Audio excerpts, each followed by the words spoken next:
গত 10 মাস অবৈধ ইউনিট সরকারের উন্নয়ন হচ্ছে শেখ হাসিনার 7% রেখে যাওয়া জিডিপিকে 3% নামিয়ে আনা, আর বাংলাদেশ ব্যাংকের রিজার্ভ IMF এর হিসেবে 28 বিলিয়ন থেকে 24 বিলিয়নে নামিয়ে আনা।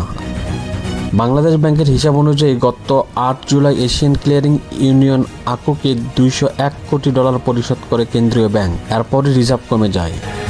কিন্তু অর্থনীতিবিদদের মতে শেখ হাসিনার আমলে উন্নয়নমূলক মেগা প্রজেক্ট চলার কারণে যে অর্থ ব্যয় হতো, তারপরও IMF এর হিসাব অনুযায়ী রিজার্ভ ছিল প্রায় $28 বিলিয়ন। আর বর্তমানে শেখ হাসিনা সরকারের সকল উন্নয়নমূলক মেগা প্রজেক্ট বন্ধ রাখার পর অর্থ সাশ্রয় হয়ে রিজার্ভ অন্তত পক্ষে $30 বিলিয়ন IMF এর হিসাব অনুযায়ী হওয়ার কথা। কিন্তু বর্তমান রিজার্ভের অবস্থা দেখে স্পষ্ট করে বলা যায়, মহা উৎসবে গত 10 মাসে টাকা পাচার হয়েছে। সাধারণ মানুষ বলছে, গত 10 মাসে যে দুর্নীতির চিত্র তারা দেখছে তা গত 53 বছরেও দেখেনি। Desk report, বিবাংলা.net।